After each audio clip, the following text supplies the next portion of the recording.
प्रिय दर्शकों, नमस्कार। आज आप सभी के समक्ष एक बालिका की जन्म कुंडली लेकर मैं उपस्थित हुआ हूँ। आप इनकी जन्म की डिटेल से देख पा रहे हैं। 7 नवंबर 2010, समय है रात के 11 बजे और जन्म स्थान जो है वो है अहमदाबाद, गुजरात। कुंडली इसके आधार पर जब आप निर्माण करेंगे तो बनेंगी कर्क लग्न की और वृश्चिक राशि इनकी बनेगी। इसका कैसा प्रभाव इनके जीवन पर, इनके व्यक्तित्व पर, आगे के भविष्य पर पड़ेगा और कैसा स्थिति इनके जीवन काल की रहने वाली है, आज उन सभी की जानकारी हम इन्हीं की जन्म कुंडली से ढूंढेंगे। तो आप ध्यानपूर्वक आज की वीडियो को देखते रहिए। आइए बिना विलंब किए हम बढ़ते हैं आज की जन्म कुंडली अध्ययन की ओर। सबसे पहले देखिए, कर्क लग्न और वृश्चिक राशि, यानी जल तत्व का लग्न है और जल तत्व की राशि है। ये अच्छा होता है क्योंकि ऐसे में क्या होता है ना कि कहीं न कहीं जो जिस भी फील्ड में आगे बढ़े, जिस भी क्षेत्र में आगे बढ़े, वहाँ सफलता के दृष्टिकोण से प्रभाव अच्छा हो जाता है। जीवन काल में ये भी बोल सकते हैं कि इस एक जैसे राशि तत्व का प्रभाव होने से जीवन काल में अन्य का सपोर्ट भी मिलता है, तो वहीं पर अपने दम पर भी व्यक्ति अच्छा सफल हो जाता है। और भले अन्य का सपोर्ट आदि फिर भी ना हो, लेकिन फिर भी ये तो बोल ही सकते हैं कि हाँ, मतलब स्वयं के दम पर इतनी मजबूती होती है, इतना अच्छा प्रभाव होता है कि सफलता अर्जित कर पाते हैं। यहाँ पर ये बात भी होती है कि देखिए, कर्क लग्न भावुकता प्रधान लग्न होता है, जिससे एक बार जुड़ जाए तो हाथ भले टूट सकता है, वो साथ छूटने नहीं देते हैं। तो ये बात बहुत अच्छी होती है, सभी के लिए करना, परोपकार आदि का स्वभाव बहुत अच्छा होता है और भावुकता का स्वभाव थोड़ा रहता है। बार बार स्वभाव में परिवर्तन भी आता है इसके कारण, किंतु स्वभाव फिर भी अच्छा होता है। इसके अलावा आप देखेंगे तो लग्न के स्वामी पंचम भाव में जाकर के बैठे हैं मंगल, चंद्रमा और बुध। ये 3 ग्रह पंचम भाव में देख पाएंगे। चंद्रमा है तो नीच राशि में। अब इसका प्रभाव मंगल से नीचे तो भंग वाला भी है, नीचे तो भंग हो गया है, तो नीच के समान प्रभाव तो ये देंगे नहीं। किंतु एक बात है, यहाँ पर ये जो वृश्चिक राशि में चंद्रमा बैठे हैं, ये इस बात को दर्शा रहे हैं कि इनको ज्ञान, बुद्धि, विवेक सब अच्छा रहेगा, सब प्राप्त होगा, किंतु ये स्वयं पर ही संदेह करेंगी, यानी कॉन्फिडेंस की थोड़ी कमी इनके अंदर देखने को मिलेगी।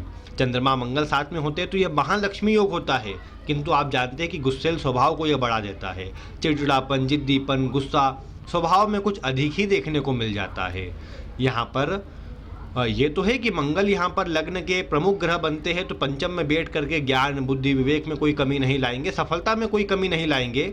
और ये सारे के सारे ग्रह लाभ भाव को देखते हैं, तो लाभ भाव को देखने के कारण जीवन में सुख, संपदा, लाभ के दृष्टिकोण से कमी नहीं लाएंगे और सुखों को तो देने का ही काम करेंगे। लेकिन हाँ, थोड़ा गुस्सा हो सकता है स्वभाव में। यूँ भी कर्क लग्न में क्या होता है ना, स्वभाव में बार बार परिवर्तन आता है और साथ में जो भी बात सच होती है, जो भी बात सीधी होती है, सीधे मुंह पर बोलने का स्वभाव भी होता है।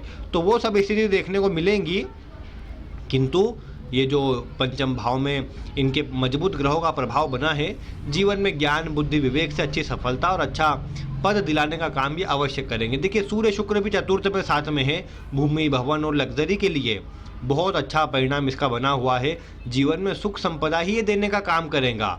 आप जानते हैं कि चतुर्थ भाव में शुक्र लग्जरी पूर्ण जीवन जीने का एक प्रभाव उत्पन्न करते हैं। यहाँ पर ये शुक्र का प्रभाव कहीं न कहीं भूमि, भवन, वाहन सभी प्रकार के सुखों को देने का काम करता है। अपनी ही राशि में है तो इसने मालव्य योग का निर्माण भी किया है। सूर्य के साथ होने के कारण नीच भंग राजयोग भी बना है। और आप जानते हैं ना कि सूर्य और चंद्रमा किस दिन नीच राशि में होते हैं, ये होता है भाई दूज का दिन। तो भाई दूज के दिन के पास का जन्म है इनका, दिवाली के कुछ दिन बाद का। चंद्रमा थोड़े कमजोर जरूर है पक्ष बल से, किंतु मानसिक अशांति, चिंता इसके कारण थोड़ी बढ़ती है, लेकिन फिर भी अन्य ग्रहों का सपोर्ट, अच्छे भावों में बने ये योग इनको इतना परेशान नहीं करेंगे और अच्छा परिणाम ही जीवन काल में देने का ये काम करेंगे। यहाँ पर मतलब कहा जाए तो भाई ये बात जरूर है कि रात्रि का जन्म होने से सूर्य का जो एनर्जी है, सूर्य की जो ऊर्जा है वो नहीं मिली है। इसके कारण थोड़ा कॉन्फिडेंस में कमी देखने को मिल सकती है।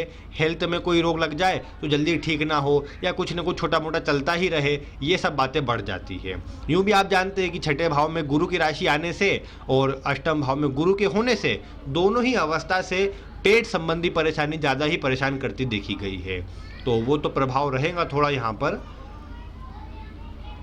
और आप ये भी जानते हैं ना कि चंद्रमा जब नीच राशि में होता है या जल तत्वीय राशि में चंद्रमा होता है तो व्यक्ति बहुत अधिक बातें सोचता है, बहुत अधिक कल्पना करना, बहुत अधिक बातें सोचना, तो ये मानसिक अशांति, चिंता भी प्रदान करता है। हालांकि बुद्धि स्तर अच्छा होता है, बुध चंद्रमा साथ में है तो अच्छा बौद्धिक स्तर अच्छा कर देता है ये, व्यापारिक दृष्टिकोण से, स्वयं के कार्य में, फाइनेंस से जुड़े किसी कार्य के दृष्टिकोण से बहुत अच्छा रहता है। यानी इनके लिए कुंडली में कहा जाए तो ग्रह अवस्था अच्छी है। शनि भी तीसरे भाव में है, तीसरे भाव के शनि कोई खराब होते नहीं है, तीसरे भाव में बैठे शनि, बल्कि मतलब ये बात है कि मेहनत ऐसा नहीं बोल सकते कि बहुत जल्दी जल्दी करने वाला स्वभाव हो, धीरे धीरे काम करने का स्वभाव होता है। किंतु ये बात रहती है कि शनि के प्रभाव से जीवन में जो भी सुख सुविधा चाहिए वो अपनी मेहनत से अर्जित कर पाते हैं, और कहीं ना कहीं भाग्य के दृष्टिकोण से मिल भी जाता है। तो ये शनि का प्रभाव कोई ऐसा विशेष तीसरे भाव में खराब नहीं होता, क्योंकि उपचय भावों में पापक ग्रहों का होना कुंडली के बल को बढ़ा देता है। यहाँ भी शनि है, छठे भाव में भी राहु है, तो ये उपचय भाव में जो पापक ग्रह बैठे हैं ये कुंडली के बल को बढ़ा रहे हैं और जीवन में सफलता के दृष्टिकोण से एक मजबूत स्थिति ला भी रहे हैं। अब देखिए जैसे मुख्य रूप से अगर देखा जाए तो मतलब इनके जो चंद्रमा है ये कर्क राशि के स्वामी होकर मतलब वृश्चिक राशि जो जल तत्वीय राशि है उसमें बैठे हैं, लेकिन गुरु से संबंध, गुरु की दृष्टि नहीं पड़ रही है। तो इनका जो इनके पिता का जो कहना है वो ये है कि इनके वेट की स्थिति देखिए, वजन देखें तो बहुत कमज़ोर है, दुबला पतला शरीर है। देखिए ये प्रभाव लग्न कुंडली से तो नहीं आता। लग्न कुंडली में आप देखेंगे तो लग्नेश का जल तत्व राशि में बैठना और मंगल जैसे ग्रह के साथ में होकर के एक मतलब ये बोल सकते हैं यही बात देखने को मिलेगी, वजन इसमें होता है अच्छा, और ये प्रभाव है ना इनको थोड़ा जीवन में देर से देखने को मिल सकता है, लेकिन हाँ वजन थोड़ा तो बढ़ेगा इसमें, मतलब एकदम दुबला पतला शरीर रहे वो संभव नहीं है। हाँ एक बात है कि नवमांश कुंडली अगर आप देखें तो पूरा प्रभाव उसका नजर आ रहा है कि देखिए यहाँ पर सिंह लग्न है और लग्नेश अग्नि तत्वीय राशि में बैठे हुए हैं और सूर्य स्वयं लग्नेश है, तो वो अधिकतर मामलों में दुबला पतला शरीर कर देते हैं। गुरु अष्टम भाव में हो तो भी ये वजन को दुबला पतला कर देते हैं, क्योंकि धीरे धीरे खाने का स्वभाव होता है, तो जो पेट में पाचन है वो क्या है ना आसानी से हो जाता है, तो वजन इतना बढ़ नहीं पाता उसके कारण। और वैसे तो ये गुरु भाग्य भाव का फल दे रहे हैं जो अच्छा भी है, किंतु यही बात है ना कि है तो कुंडली के छठे अष्टम भाव में, और दृष्टि आदि का विचार तो अष्टम से ही किया जाएगा, क्योंकि नवम में अगर बैठे हुए होते और फिर अष्टम का फल दे रहे होते तो दृष्टि तो नवम से ही देखते तो उसका परिणाम अच्छा मिल जाता। किंतु यही है कि अष्टम में बैठे हुए हैं तो थोड़े कमज़ोर हो रहे हैं। हाँ ये है कि ये गुरु यहाँ पर बैठ करके इनको सभी प्रकार की परेशानियों से बचाने का काम करते हैं, जीवन में धार्मिक और अच्छे कार्यों से जोड़ने का कार्य करते हैं और सफलता के दृष्टिकोण से कोई कमी नहीं लाते। यहाँ चंद्रमा को बलवान और किया जाए तो विपरीत राजयोग जागृत रहेगा, और क्योंकि गुरु इनके कुंडली में अगर आप षटबल देखेंगे तो सबसे कमज़ोर हुए हैं। और आप एक और बात जानते हैं कि कोई भी शुभ ग्रह अगर दो पापक ग्रहों के साथ होता है तो वो कमज़ोर हो जाता है। आप यहाँ पर देखिए नवमांश में गुरु जो है शनि और राहु के साथ में है, तो गुरु से संबंधित पीड़ा इनको जीवन पर्यंत बनी रहेंगी, यानी पेट की समस्या, कहीं ना कहीं धार्मिक कार्यों में लगे रहने के बाद भी अन्य से जो सपोर्ट मिलना चाहिए उसमें कमी।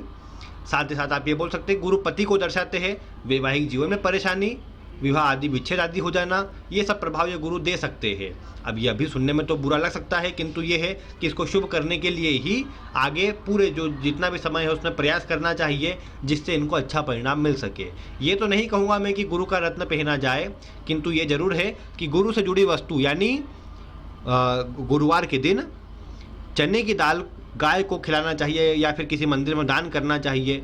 गुरु की वस्तु में पीली वस्तु आती है क्योंकि, तो पीली वस्तुओं का दान समय समय पर करते रहना, प्रतिदिन इनको किसी मंदिर ले जाना, इनके नहाने के पानी में अगर ये एक चुटकी हल्दी मिला करके नहाते रहे तो गुरु का बल धीरे धीरे ही सही लेकिन मजबूत होता रहेगा।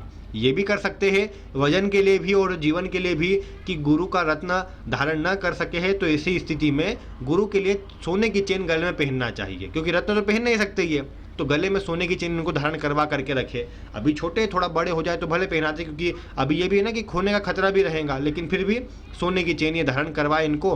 पूर्णिमा के दिन अच्छा परिणाम गुरु का मिलेगा। केले का पौधा घर में लगा दे, उनके मतलब जड़ों में ये मतलब दूध में या पानी में हल्दी मिला करके वो अर्पित करे, तो इससे भी गुरु का जो परिणाम है वो अच्छा बनेगा। तो इन सब कार्यों से गुरु में बल आएगा। गुरु में बल आएगा तो हेल्थ के लिए, सफलता के लिए अच्छा परिणाम देंगे। हालांकि फाइनेंस से जुड़ी शिक्षा ये ग्रहण करे, कॉमर्स फील्ड में शिक्षा ग्रहण करे और उसी में बैंकिंग आदि में अच्छी सफलता अर्जित कर पाए। बैंकिंग में कार्य करना चाहे, सीए करना चाहे, मतलब अकाउंटिंग आदि से जुड़ा कोई काम करना चाहे तो उसमें इनको सफलता अच्छी मिल जाएंगी। शेयर मार्केट, फाइनेंस आदि से जुड़े क्षेत्रों में कोई परेशानी नहीं देखने को मिलेंगी। इन क्षेत्रों में अच्छी सफलता ये अर्जित अवश्य से कर सकती है। तो वो सब अच्छा है, गुरु भी सपोर्ट ही करेंगे। किंतु भाई यही बात है कि स्वास्थ्य के लिए, आगे भविष्य में वैवाहिक सुखों के लिए ये गुरु थोड़े कमजोर रहेंगे। इसीलिए ये जरूरी है कि जिससे कुंडली का मिलान करे उसमें गुरु की स्थिति को अच्छी तरह देखे। किंतु ये जरूरी है फिर भी कि गुरु को बलवान ये करे जिससे वैवाहिक सुख इनको अच्छा प्राप्त हो सके। यहाँ पर अन्य ग्रह अवस्था अच्छी है सुखों के दृष्टिकोण से, भाग्य के लिए भी अन्य सब प्रभाव इनको घर परिवार से भी अच्छा प्राप्त हो जाएगा गुरु अष्टम में होने से। किंतु ये गुरु थोड़े स्वयं में कमजोर हुए हैं, इसको बलवान करना आवश्यक है जिससे इसका और अच्छा परिणाम जीवन पर्यंत इनको प्राप्त होता रहे। और उसके लिए जो अभी उपाय बताए गुरु के वो करना चाहिए। रत्न में वैसे तो इनको मंगल का रत्न पहना सकते हैं, किंतु आप जानते हैं कि मंगल का रत्न पहनाने से गुस्सा और बढ़ जाएगा, तो अभी तो कोई रत्न धारण न करवाए। हाँ, ये काम कर सकते हैं कि चंद्रमा के लिए 2 मुखी और गुरु के लिए ये कोशिश करना चाहिए इनको कि इनको मतलब 5 मुखी रुद्राक्ष, 2 मुखी और 5 मुखी रुद्राक्ष इनको गले में धारण करवा देना चाहिए। तो वो इनके गुरु और चंद्रमा को अच्छा रखेगा, बैलेंस करेगा, उनके बल को बढ़ाएगा। जीवन में सफलता के लिए वो अच्छा भी रहेगा इनके लिए और इनके भविष्य के लिए भी, वैवाहिक आदि सुखों के लिए भी और जीवन में तरक्की, स्वास्थ्य आदि के लिए भी, वजन आदि अच्छा थोड़ा हो जाए, क्योंकि गुरु को बलवान करने से ही वो हो सकता है। अष्टम भाव में बैठे गुरु तो बालों से संबंधित परेशानी भी उत्पन्न कर देते हैं।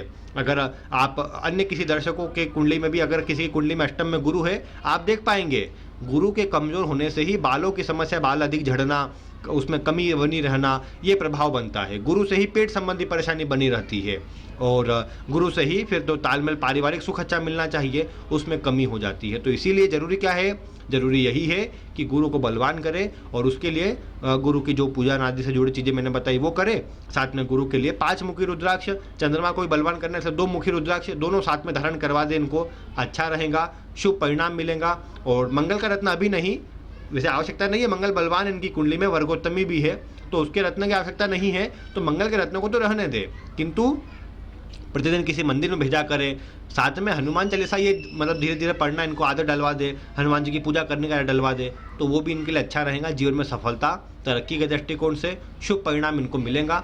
बाकी तो ग्रह अवस्था अच्छी है ही, ऐसी चिंता की बात विशेष कुछ नहीं है। अभी बुध की दशा है तो कई बार ये मतलब ये आप बोल सकते हैं जन्म स्थान से दूर ले जाती है दशा, कहीं बाहर ले जा करके फिर कार्य करवाना, बाहर ले जाना, मतलब इस तरह का कार्य दशा करवा देती है। नहीं भी करवाए तो कोई चिंता की बात नहीं, लेकिन कई बार ऐसा होता है कि यात्रा अधिक करवाना, बाहर ले जाना, बाहर रहना अधिकतर, इस तरह का प्रभाव बढ़ जाता है कुंडली में। लेकिन सफलता के दृष्टिकोण से कमी नहीं है, शुभ परिणाम ही है इनकी कुंडली में। पंचम में चंद्रमा पूर्व जन्म के अच्छे कर्मों को दर्शाते हैं और अच्छे शुभ परिणाम में यहाँ मंगल के साथ में बैठे हैं, तो कोई चिंता की बात नहीं है, सफलता इनको अवश्य से दिलाएंगे। किंतु बस आवश्यकता की बात है, डेली इनसे सूर्य को अर्घ्य दिलवाया करें। प्रतिदिन इनके नहाने के पानी में जैसे 1 चुटकी हल्दी भी डालना चाहिए। प्रतिदिन इनको किसी मंदिर में भेजना चाहिए। प्रतिदिन हनुमान चालीसा का पाठ करना चाहिए। चंद्रमा के लिए शिव जी के जैसे मंदिर में जाए तो शिव जी पर जल से, दूध से अभिषेक भी करवाना चाहिए, तो वो भी अच्छा रहेगा। धीरे धीरे ये सब आदतें रूटीन में जोड़ देंगे तो इनकी सफलता के लिए अच्छा रहेगा। किसी प्रकार की परेशानी इनको नहीं देखनी पड़ेगी, जीवन में अच्छा ही परिणाम मिल जाएगा। और वैसे तो कोई ऐसी चिंता विवाह आदि के लिए भी नहीं है, विवाह भी मतलब एक ठीक ठाक उम्र में हो ही जाएगा, कोई सी विशेष चिंता उसके लिए भी नहीं करनी चाहिए।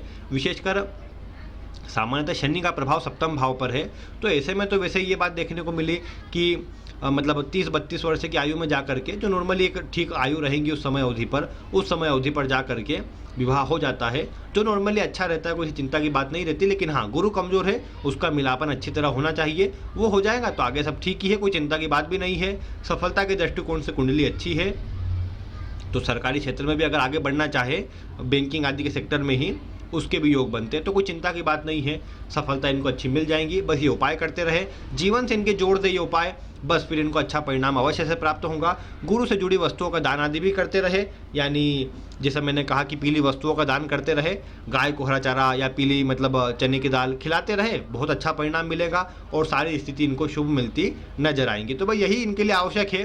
बाकी प्रिय दर्शकों, अगर आप इनके लिए कुछ बताना चाहें तो आपका स्वागत है, आप वीडियो में कमेंट करके बता सकते हैं।